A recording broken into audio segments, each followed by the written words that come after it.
वीर मातांना, वीर पत्नींना आणि त्यांचे कौटुंबिक वारस आहेत त्यांना आपण शेतीकरता जागा देतो, कसण्याकरता जमीन देतो. अशा जमिनीला मुद्रांक शुल्क लागायचं. ही जमीन त्यांच्या नावाने करताना, वीर मातेच्या किंवा वीर पत्नीच्या नावाने करताना जे मुद्रांक शुल्क लागायचं, आज मंत्रिमंडळाने हे शुल्क माफ केलेलं आहे. आता महसूल खात्याची जमीन वीर माता, वीर पत्नींना किंवा त्यांच्या अधिकृत वारसांना देताना कुठल्याही प्रकारचं मुद्रांक शुल्क लागणार नाही, असा निर्णय देवेंद्र फडणवीसच्या सरकारने आज मंत्रिमंडळात घेतलेला आहे. सोबतच माथेरान या पर्यटन स्थळावर जेव्हा आपण जातो तिथे कुठलीही पार्किंग करता जागा नाही. नगरपालिकेने महसूल विभागाची जागा मागितली आणि आज माननीय मुख्यमंत्री देवेंद्र फडणवीसजींच्या अध्यक्षतेखाली झालेल्या मंत्रिमंडळ बैठकीमध्ये माथेरान करता जे पर्यटक येतात त्या पर्यटकांना पार्किंग करता महसूल खात्याने 5 एकर जागा आज दिलेली आहे. या जागेवर नगरपालिका एक चांगलं पार्किंग उभं करेल असा निर्णय घेतलेला आहे. सोबतच आज नागपूर जिल्ह्यातील गादा या जिल्हा क्रीडा संकुलाला मंत्रिमंडळाने 100 कोटी रुपये गादा क्रीडा संकुलच्या विकासाकरता मंजूर केलेले आहे आणि पुढच्या काळामध्ये मुद्रांक अधिनियमाच्या 2 महत्त्वाच्या सुधारणा आहे. त्याही सुधारणा आता विधेयकाच्या स्वरूपाने विधिमंडळात आणण्याचाही महसूल खात्याने आज राज्य मंत्रिमंडळात 2 सुधारणा केलेल्या आहेत. 2021 ते 2026 मधले जे मुद्रांक शुल्काचे प्रकरण आहेत त्याची एजी मार्फत चौकशी करण्याचे आदेश दिलेले आहेत. आज विधिमंडळामध्ये मुद्रांक शुल्क डुबवणाऱ्याची एक लक्षवेधी होती, एक प्रश्न होता आणि या प्रश्नामध्ये 1 एप्रिल 2021 पासून 31 मार्च 2026 पर्यंत या राज्यात जे ॲडज्युडिकेशन झाले आहेत,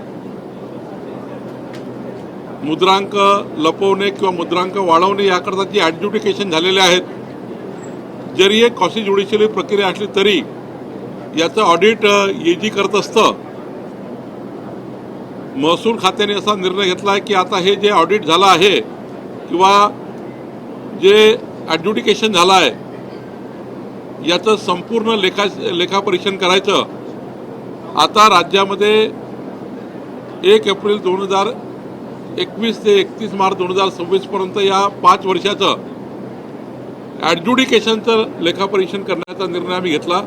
यातनं मला वाटतं की एक मोठा अमाऊंट बाहेर येईल आणि या लेखापरीक्षणामध्ये जे काही ऑडिटमध्ये प्यारे येतील, जे काही इन्स्पेक्शन होईल या ॲडज्युडिकेशनचं, यातनं आम्हाला या ठिकाणी तपासायचं आहे की ते ॲडज्युडिकेशन योग्य झाले की झाले नाही हे तपासण्याची मोहीम आम्ही हाती घेतलेली आहे.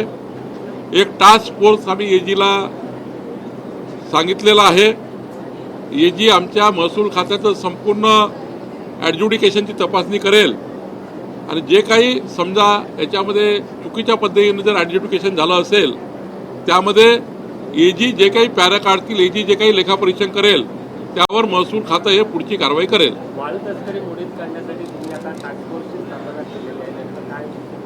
मी माननीय मुख्यमंत्र्यांना विनंती केली आहे, हे वाळू माफिया आहे जे आमच्या तहसीलदारला, तलाठ्याला, पोलीस इन्स्पेक्टरला अंगावर वाहन चालवून नेणे, त्यांना जीवे मारण्याचं त्या ठिकाणी षडयंत्र करणे. नागपूरमध्ये तर आम्ही 1000 लोकांचा व्हॉट्सअप ग्रुप चेक केलेला आहे, तो चौकशीमध्ये आला आहे. जे सर्व्हिलन्स करतात की महसूल अधिकारी कुठून जातो, पोलीस अधिकारी कुठून येतात, त्यांच्या मागावर राहणे, त्यांच्या पिछ्यावर राहणे, आमच्या अधिकाराचा पाठलाग करणे, त्यांना जीवे मारण्याचा प्रयत्न करणे, असे जे प्रकरण सुरू आहे, याकरता एक आम्ही गृह खात्याच्या सोबत बसून अशा वाळू माफियावर मोका माध्यमातून कारवाई झाली पाहिजे. आता MPDA करता येतं, पण मोक्याची कारवाई झाली पाहिजे आणि एक टास्क फोर्स राज्यामध्ये अशा वाळू माफियाला शोधून काढण्याकरता असला पाहिजे. याकरता आम्ही आज पुढे जातो आहे. आजच्या तारांकित प्रश्नामध्ये याबद्दलच्या उत्तर देताना मी सांगितलं आहे. सर, शिवसेनेचे खासदार संजय दिना यांच्या बाबतीत आज दिवसभरात पत्रकारांना शिवीगाळ प्रकरणी एक व्हिडिओ व्हायरल होतोय. प्रश्न विचारू नका, जर प्रश्न विचारले तर इथून पुढे मारहाण केलं म्हणजे मारल्याशिवाय माघारी पाठवणार नाही, अशा पद्धतीची भाषा जाहीरपणे अतिशय घाण शिवीगाळ त्यांनी केलेली आहे. संजय दिना पाटील हे वाय सिक्युरिटीमध्ये आहेत. राज्य सरकारने वाय सिक्युरिटी दिली आहे. आपण जरी वाय सिक्युरिटी असली तरी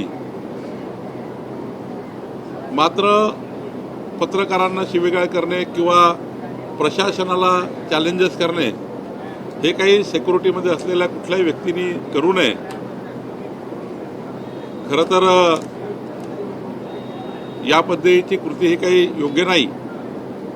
निश्चितपणे मी माननीय मुख्यमंत्री महोदयांशी या प्रकरणाबद्दल बोलेल, पण संजय दिना पाटील साहेबांना माझी विनंती आहे की आपण सरकारच्या सुरक्षेमध्ये आहोत.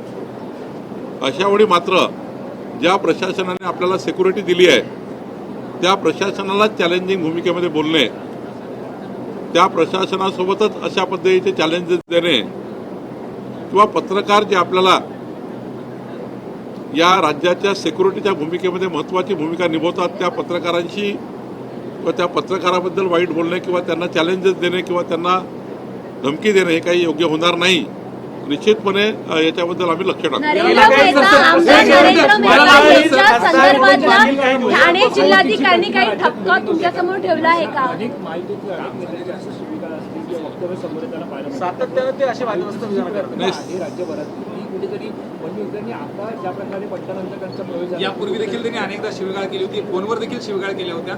महिला पत्रकारांशी देखील विक्षिप्तपणे फोनवर देखील ते बोललेले आहेत. मी तेच सांगतोय की राज्य सरकारच्या वाय सिक्युरिटीमध्ये असलेल्या किमान व्यक्तींनी राज्य सरकारच्या अधिकाऱ्यांना आणि राज्य सरकारमध्ये काम करणाऱ्या महत्त्वाच्या पत्रकारांना ज्यांना डेसिग्नेट पत्रकार आपण दिले आहेत त्यांना बोलणं, त्यांच्याबद्दल धमकी वजा बोलणं असं योग्यच नाही आहे. माननीय मुख्यमंत्र्यांशी आम्ही चर्चा करू, पण संजय दिना पाटलालाही माझी या माध्यमातून विनंती आहे, मी एकनाथ शिंदे साहेबांशी चर्चा करेल की अशा पद्धतीचं बोलून आपल्याच सरकारमध्ये आपल्याच अधिकाऱ्यांना चॅलेंजिंग करणे आणि आपल्याच पत्रकारांना चॅलेंजिंग भूमिकेत बोलणे हे काही योग्य होणार नाही. निश्चितपणे यावर आम्ही चर्चा करू. तर महायुतीच्या मंत्री गटाचे तुम्ही देखील समन्वयक आहात.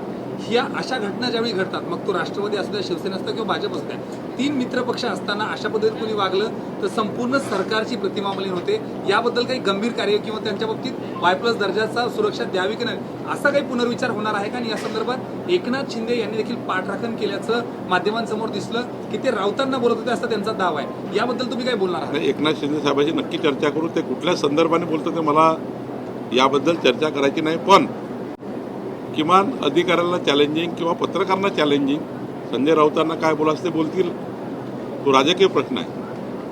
पण पत्रकाराबद्दल किंवा अधिकाऱ्याबद्दल DG असतील किंवा आमचे पोलीस अधिकारी असतील यांच्याबद्दल बोलणं काही योग्य होणार नाही. मी एकनाथ शिंदेशी चर्चा करणार आणि आमची समन्वय समिती चर्चा झालीच आहे की राज्य सरकारला डॅमेज करणारे कुठलेही वक्तव्य महायुतीच्या कुठल्या आमदार खासदारांनी करू नये आणि जर करायचे असेल तर आपल्या पक्षनेत्याला चर्चा केली पाहिजे, मगच केले पाहिजे. तर हे ठरलंच आहे. तरी जर काही झालं असेल तर आम्ही तपासू. ठाणे जिल्हाधिकाऱ्यांनी तुमच्यासमोर काही अहवाल ठेवला आहे का आदिवासी जमीन घोटासंदर्भात? नरेंद्र मेहता यांचं नाव खरंच आहे का? घोटा त्यांनी केलाय का? काय नेमकं त्याच्यावर ठपका ठरणार आहे? एका प्रकरणामध्ये राज्य शासनाची परवानगी घेऊन आदिवासी जमीन गैर आदिवासी झाली आहे. एका प्रकरणामध्ये जो आक्षेप आहे तो आमच्यासमोर येईल की आदिवासी जमीन गैर आदिवासीला विकताना काही त्रुट्या राहिलेल्या आहेत. ते प्रकरण आता चौकशी करता आलेलं आहे आणि सोबतच एक प्रकरणामध्ये जे हितसंबंध असलेल्या शेतकऱ्यांना सुनावणी देण्यात आलेली नाही आहे. काही एकतर्फी निर्णय घेण्यात आला असं या ठिकाणी तिसरा अहवाल आहे. निश्चितपणे तिन्ही अहवालावर सरकार कारवाई करेल किंवा जो आता सरकारकडे आला त्याच्यावर चौकशी करेल. एका प्रकरणामध्ये काही तांत्रिक त्रुटी असल्याचं तुम्ही आता मान्य केलं. थोडक्यात नरेंद्र मेहता या प्रकरणात कुठेतरी सहभागी आहेत आणि या सगळ्या अनियमिततांमध्ये त्यांचा देखील सहभाग आहे. अजून नरेंद्र मेहता सहभागी असल्याचा कुठलाही विषय नाही. फक्त जो प्राथमिक अहवाल आला आहे त्यामध्ये एक प्रकरणात तर मी सांगितलं आदिवासी जमीन नियमानुसार ट्रान्सफर झाली आहे. दुसऱ्यामध्ये जे हितसंबंध जे आहेत त्या ज्या लोकांना त्यांना सुनावणी देण्यात आली नाही आहे ती सुनावणी द्यावी लागेल. आणि तिसरं काही तांत्रिक अडचणी एका याच्यामध्ये आहे ज्याच्यामध्ये जिल्हाधिकारी यांनी ते परिपूर्ण करून घ्यायचे आहेत. हे तिन्ही अहवाल माझ्याकडे आले आहे. राज्य सरकार तिन्ही अहवाल स्वीकारेल आणि यावर कारवाई करेल. सर, ऑपरेशन टायगर यशस्वी होण्यामागे देवेंद्र फडणवीस यांची मध्यस्थी महत्त्वाची ठरलेली आहे. त्यांच्यामुळे आता हे टायगर यशस्वी झालं अशी आता माहिती मिळते. कोणी सांगितलं आपल्याला? माननीय मुख्यमंत्री देवेंद्रजींनी असं म्हटलं का? असं आहे, एकनाथ शिंदेच्या पार्टीत काय करायचं एकनाथ शिंदेही ठरवतील.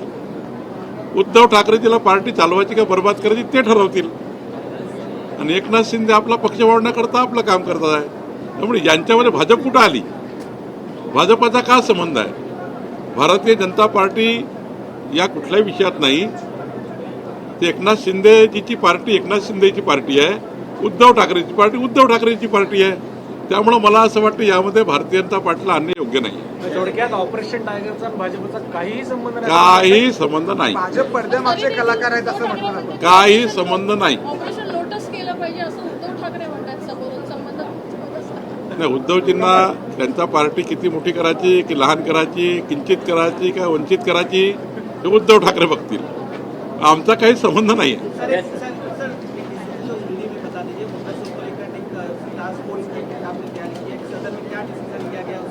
आज देवेंद्र फडणवीस जी के मंत्रिमंडल में 3 महत्वपूर्ण निर्णय हुए. जो वीर जवान है, वीर अधिकारी है,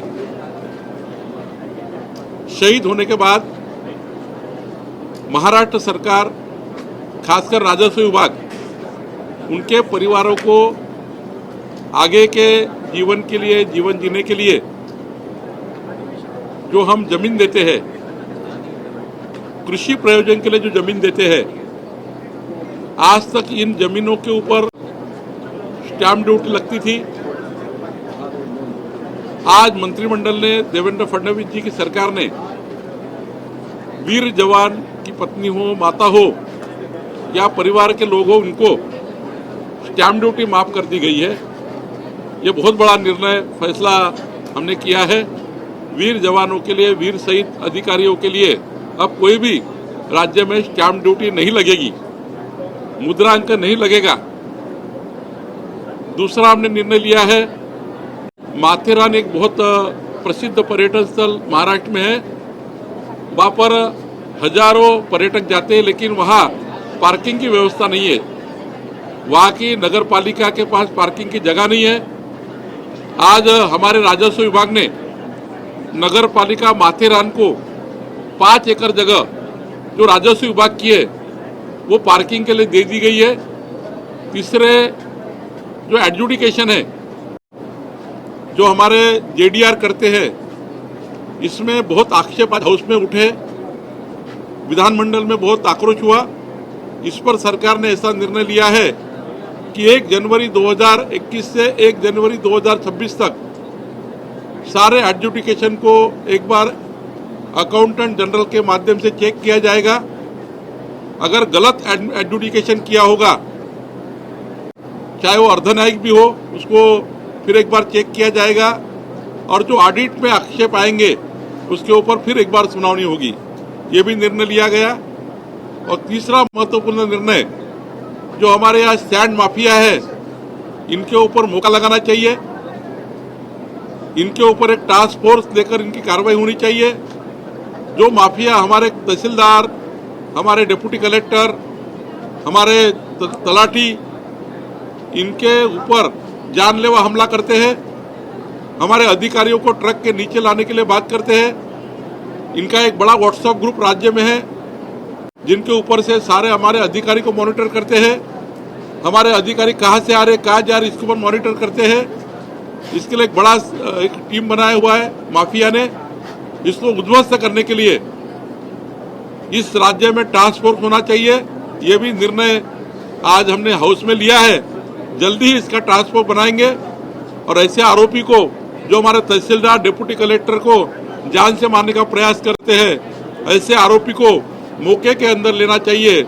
ऐसे आरोपी को कड़ी शिक्षा होनी चाहिए, इसलिए हमने निर्णय किया है। जमिनींच्या पोझिशनची नवीन जुनी करून पुढे तो क्रमांक मिळणार होता, तो अजून बरेच त्यामुळे मोजणी झाले नसल्यामुळे 2 कोटी अजूनपर्यंत सरकारी मोजणी बाकी आहे। राज्यामध्ये आता शेतकऱ्यांना शेतीचे पोट हिस्से करायचे असेल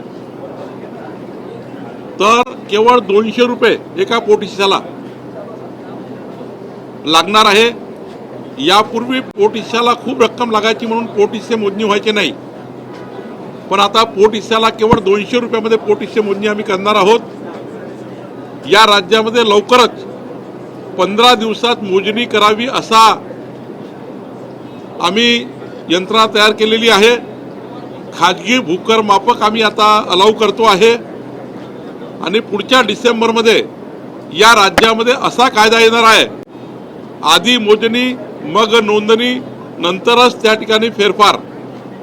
आता मोजणी केल्याशिवाय नोंदणी होणार नाही, रजिस्ट्रेशन होणार नाही आणि त्यामुळे असा कायदा आम्ही डिसेंबरमध्ये आणतोय। तोपर्यंत आम्ही आमची यंत्रणा मजबूत करतोय। तोपर्यंत 4000 भूकर मापक आम्ही आणतो आहे आणि या राज्यामध्ये यानंतर मोजणीशिवाय कुठलंही डॉक्युमेंट रजिस्ट्रेशन होणार नाही। ॲक्च्युली मोजणी झाल्यावरच आपल्याला खरी वस्तुस्थिती लक्षात येतं आणि त्यामुळे असाही कायदा आम्ही आणतो आहे, यालाही आता न्याय देतो आहे। या राज्यामध्ये आता आम्ही शेतकऱ्यांना आपल्या परिवाराच्या जमिनी जर आपसात वाटप केल्या, शेतकऱ्यांनी आपल्या भावाभावामध्ये वाटणी केली तर मुद्रांक शुल्क लागायचे आता 500 रुपयामध्ये भाऊबंदकीची आपसी वाटणी रजिस्टर होणार आहे। त्याचं रजिस्ट्रेशन आम्ही करून देणार आहे। 500 रुपयामध्ये भाऊबंदकीची वाटणी आता आम्ही मान्य करणार आहोत। आणि एवढंच नाही तर महानगरपालिका, नगरपालिका आणि गावठाणामध्ये जे आमचे वडिलोपार्जित घरं आहे, या घरांना सुद्धा आता आपसी वाटणी करण्याकरता मुद्रांक शुल्क लागणार नाही। 500 रुपयाच्या स्टॅम्प पेपरवर जुने गावठाण वडिलोपार्जित घरांना त्यांना सुद्धा आता आम्ही 500 रुपयाच्या स्टॅम्पवर त्यांचं अधिकृत नोंदणी करून देण्याचा कायदा आम्ही आणतोय।